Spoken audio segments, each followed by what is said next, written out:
Hallelujah, जय मसीह की, praise the Lord. Very good morning. आइए एक नए खूबसूरत दिन के लिए परमेश्वर को धन्यवाद दें और हम परमेश्वर के जीवित वचन में आएंगे। यूहन्ना की अंजील उसके 10th चैप्टर में आए और 10th वर्स को देखें। वहां लिखा है, चोर किसी और काम के लिए नहीं, केवल चोरी करने, घात करने और नाश करने को आता है। मैं इसलिए आया कि वे जीवन पाएं और बहुतायत से पाएं। तो ये यीशु मसीह ने कहा कि चोर किस तरह से हमेशा जो है वो नुकसान करने आता है।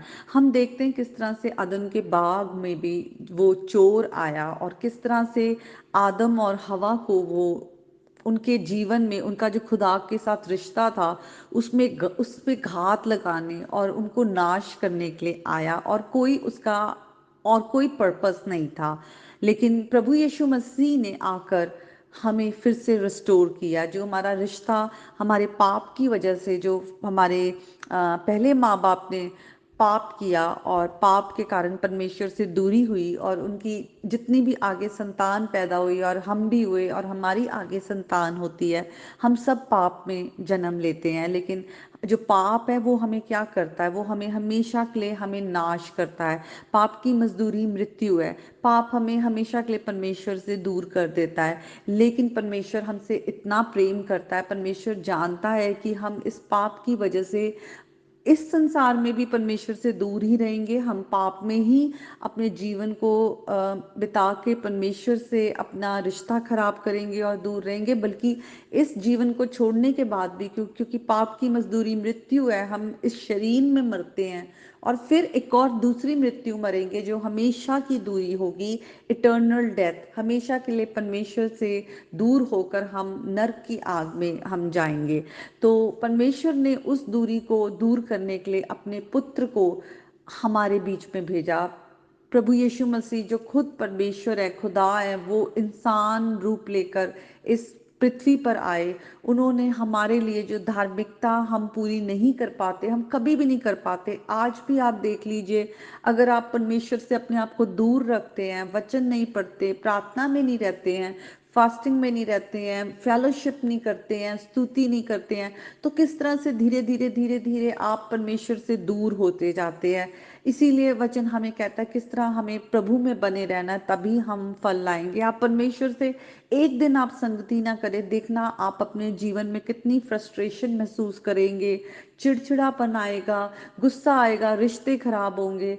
तो हमें कितना ज़रूरी है कि हम अपने प्रभु की नज़दीकी में रहें, क्योंकि शैतान जो है वो चोर की नाई हर वक्त घात में रहता है। कि जिस तरह से उसका पहले काम था अदन के बाग में, उसने आदम और हवा का रिश्ता खराब किया, वो आज भी हमारे रिश्ते को खराब करना चाहता है। आज भी हमें परमेश्वर से वो दूर रखना चाहता है हर वक्त। और जब हम प्रभु में हम बॉर्न अगेन भी हो जाते हैं, जब हम प्रभु यीशु में आज एक नई सृष्टि है, फिर भी हम जब तक इस संसार को नहीं छोड़ते या हम इस शरीर से हम अलग नहीं होते, हम हर वक्त इस शरीर में हमारे कमजोरियों में है हम।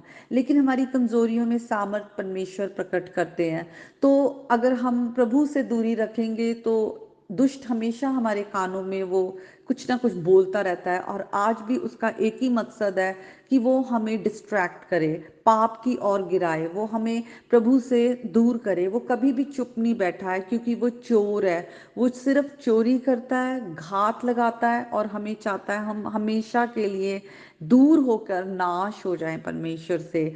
लेकिन यहाँ पर जब हम देखते हैं यीशु मसीह इस चैप्टर में, 10th चैप्टर में स्टार्टिंग से ही लेकर कहते हैं कि मैं एक अच्छा चरवाहा हूँ, मैं अपनी भेड़ों के लिए अपनी जान दे देता हूँ, मैं अपनी भेड़ों को मैं पुकारता हूँ, मेरी भेड़ मेरी आवाज़ सुनती है, वो मेरे पीछे हो लेती हैं।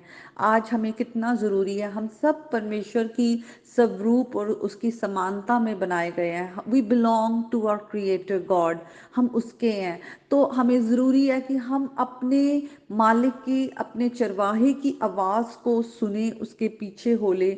क्योंकि जो दूसरी आवाज़ें हैं वो परमेश्वर की ओर से नहीं है। परमेश्वर की आवाज़ को सुनने के लिए हमें परमेश्वर के वचन में जाना है, हमें देखना है खुदा का वचन हमसे क्या कह रहा है। अगर हम परमेश्वर की आवाज़ को नहीं सुनते उसके वचनों के द्वारा, तो हमें पता ही नहीं चलेगा कौन-सी आवाज़ सही और कौन-सी आवाज़ जो है वो गलत है, हमें मृत्यु की ओर लेकर जा रही है और हम हमेशा-हमेशा के लिए पाप में ही रहेंगे, अंधकार में रहेंगे और शैतान हमारा बहुत नुकसान करेगा, हमारी पीढ़ियों का नुकसान करेगा और हम परमेश्वर के राज्य को नहीं बढ़ाएँगे, बल्कि हम शैतान के हाथों में रहकर उसके उसके बुराई को बढ़ाएँगे और उसी बुराई में हम भी एक दिन मर जाएँगे और हमेशा के लिए परमेश्वर से दूर हो जाएँगे।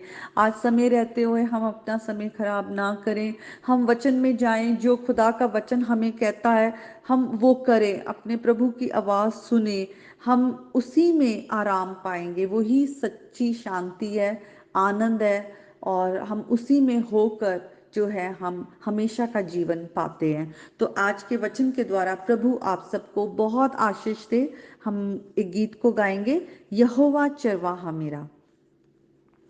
हम्म, यहोवा चरवाहा मेरा, कोई घटी मुझे नहीं है, हरी चराइयों में मुझे स्नेह से चलाता वो है, यहोवा चरवाहा मेरा। मृत्यु के अंधकार से मैं जो जाता था, प्रभु यीशु करुणा से तसल्ली मुझे दी है, यहोवा चरवाहा मेरा, कोई घटी मुझे नहीं है, हरी चराइयों में मुझे स्नेह से चराता वो है,